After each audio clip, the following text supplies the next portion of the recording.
Tonight on the 31 Nights of Halloween Horror, Jane has a secret lover, and from what I've heard, he's got a good head on his shoulders. Tonight's movie, Lamberto Bava's Macabre. I like to say that "rah" part at the end. Yeah.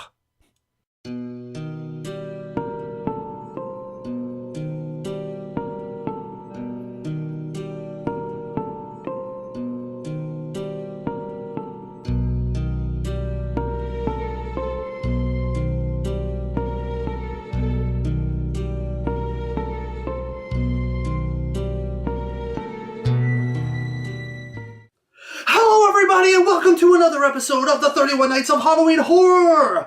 Unchained from the Content Nazis!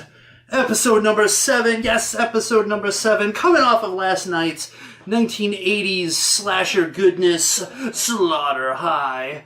I decided, let's stay in the 80s, even though this movie has more of a 70s feel. It is an Italian horror movie, so you know that it's got that wonderfully misplaced soundtrack that sounds more like something for an upbeat love story than a violent massacre, and has all the weird quirkiness and intricacies that we have all come to love in 70s and early 80s Italian horror masterpieces. And this movie, directed by Lamberto Bava, is called Macabre. Yes, Macabre. So what is this movie about? Well, it's about a woman who is married and has a couple children, but that's not satisfying enough for her. No, she needs to have a little something on the side. So she rents out a room from this lady and who has this nice house and has a adult son who is blind. Anyways, she rents out this room so that she can have a little nasty with her lover. Well, one day when they were doing that, her son drowns tragically, and therefore she needs to rush back home. And of course, the lover is driving, and when you rush, you make mistakes. And yes, a horrible car accident occurs, and the lover loses his life, as also his head. So fast forward a year later, she is now released from the psychiatric hospital and going back to her rented room. The mother now dead, and it's just the blind son who kind of has a thing for her and kind of wants to get her attention, if you know what I mean, but she can't be swayed because she's seeing somebody else. She's having the sexy time with somebody else, and the poor blind son doesn't understand who it could possibly be. And, well, when we find out, holy shit. So, let's get to the scores, and I'm going to warn you, there are going to be some spoilers going on in this one. So, if you don't want to get this spoiled for you, stop the video and go watch it, then come back. But anyways, so, violence and gore, I'm giving it 1.5 out of 5. Not much, really. There's just a couple scenes, a drowning here and there, a fight, and someone gets their face grilled. But honestly, not a lot of blood, not a lot of carnage. You don't see the decapitation going on in the car wreck, unfortunately. So anyways, 1.5 out of 5. Shock value, okay. So this is where the movie stands out. I'm getting a 4 out of 5. Look, remember when I said that the younger son of this lady tragically died? Well, he tragically died because her psychotic daughter pissed off that they weren't going to be seeing a movie this afternoon. Instead, because mommy has to whore it up with her lover, she decides, well, the best way to deal with that issue is to just, drown your younger brother. Yeah. So it's a piece of work.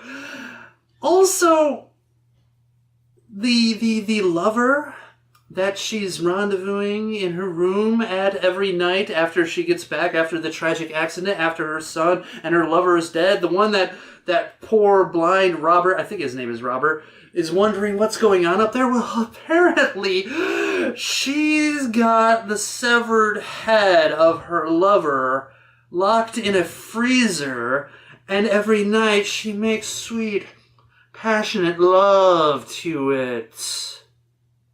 Yeah. So there's that. Plus, her daughter does a bunch of other crazy psycho things that I'm not going to get into. But let's just say it's fucked up. It's 4 out of 5. Plot 2 out of 5. Look, there's just an interesting story that they said is based on a true story, which is just boggles my mind. But there's a question that needs to be asked, and that is, how does she get the fucking head? Seriously, how does she get the head? Does she, I mean, like, literally, there's the accident, and then she's, like, in the hospital. When did she have time to get the head? Could she go to the morgue and say, hey, can I have my lover's head, please? I'm just going to put it in the freezer here. No, yeah, sure, no, thanks. Just gotta set it out, whatever. So, the big problem with the plot is, how did she get the head? I don't know. I'm giving it a 2 out of 5. How do you get the head? If you're like in the accident, you're in the hospital. Where's the opportunity to gather the head and save it and whatever? I don't know. So, acting 2.5 out of 5. Look, it's typical Italian horror acting. The female character is just like so melodramatic. Some of the male characters are just like, like the father, the husband, whatever, is very staccato and short with everything. And the blind guy is very kind of slow and doesn't really say too much. So yeah, it's typical average Italian horror movie acting, in my opinion, plus the dubbing and stuff like that. So I really can't tell if they're doing like a great job or whatever. So yeah, average 2.5 out of 5. Nudity, 2 out of 5. Like you get a little bit of the full frontal. She's got a great body. There's not a lot of it, but she does have like some see-through clothing and nightgowns. She has to go shopping to get a good nightie for tonight's, head games. Yeah. So anyways, 2 out of 5. Enjoyment factor, look, 3 out of 5. I mean, come on. I mean, I do love a good love story. And plus, toward the end, we get some real screwed up stuff where the daughter decides to cook something up for a special meal, if you know what I mean. Yeah, there's just nutsoid stuff going on toward the ending. And honestly, it's a very slow kind of burn of a movie that really doesn't do a lot of stuff until you start realizing what's happening. And then it's just weird. And then you just want to see where the rabbit hole goes.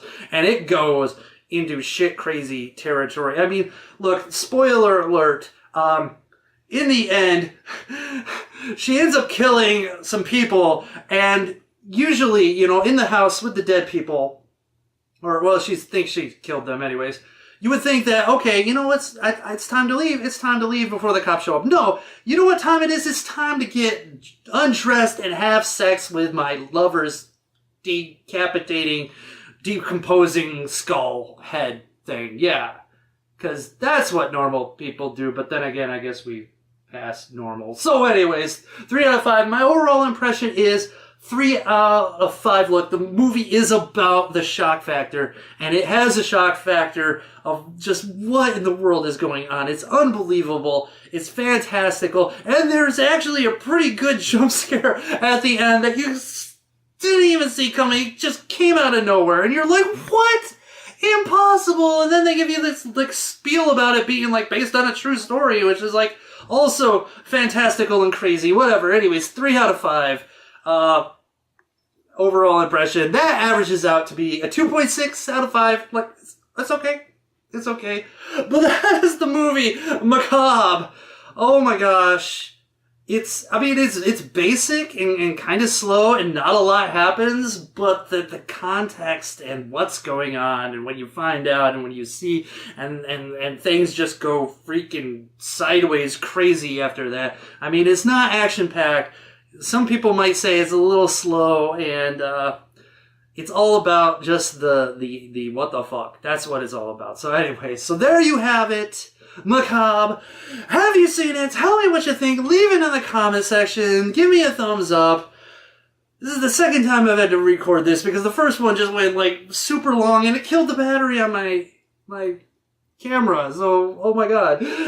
So, anyways, that's it. Episode 7 in the books, and I will see you next time on the 31 Nights of Halloween Horror. You guys stay scary, internet. Rah!